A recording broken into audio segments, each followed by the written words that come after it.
Bouncers కి సంబంధించి police అధికారులు ఇప్పటికే కొన్ని కీలకమైన వ్యాఖ్యలు చేయడం జరిగింది. సో వాళ్ళకి సంబంధించి ఏమైనా క్వశ్చన్స్ అడగడం జరుగుతుందా?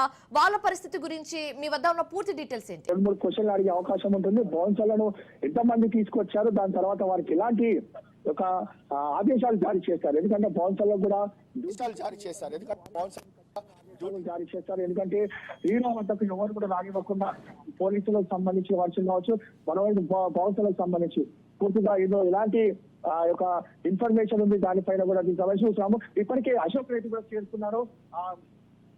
అల్లు అర్జున్ లీగల్ సంబంధించిన అశోక్ రెడ్డి ఇప్పటికే చిక్కడపల్లి పోలీస్ స్టేషన్ చేరుకున్న పరిస్థితి చూస్తున్నాము. అక్కడ పోలీసులతో మాట్లాడుతున్న ఆ యొక్క పూర్తిగా వివరాలను కూడా మనము లైవ్ లో చూస్తున్నాము. ఎందుకంటే నాంపల్లి కోర్టులో అశోక్ రెడ్డి దీనిపైన ఆర్గ్యుమెంట్ చేశారు. హైకోర్టులో నిరంజన్ రెడ్డి ఇద్దరు అడ్వకేట్లకు సంబంధించిన నేపథ్యంలోనే అల్లు అర్జున్ పూర్తిగా దీనికి సంబంధించి కోర్టులో వాదన వినిపించారు. అశోక్ రెడ్డి అడ్వకేట్ కూడా కూర్చున్నారు. ఆ రోజు అశోక్ రెడ్డి కూర్చున్న నేపథ్యంలో దీనికి సంబంధించి ఇన్వెస్టిగేషన్ ఏ విధంగా అంటే లాయర్ ఆధ్వర్యం లాయర్ సంబంధించిన ఆధ్వర్యంలోనే ఇన్వెస్టిగేషన్ చేయాలని చెప్పి కూడా ఇప్పటికే దీనికి సంబంధించి కొన్ని కోర్టు ఆదేశాలు ఉన్న నేపథ్యంలోనే పూర్తిగా దీనికి సంబంధించి ఇప్పటికే అడ్వకేట్స్ కూడా ఇక్కడ చేరుకున్న పరిస్థితి చూసినాము.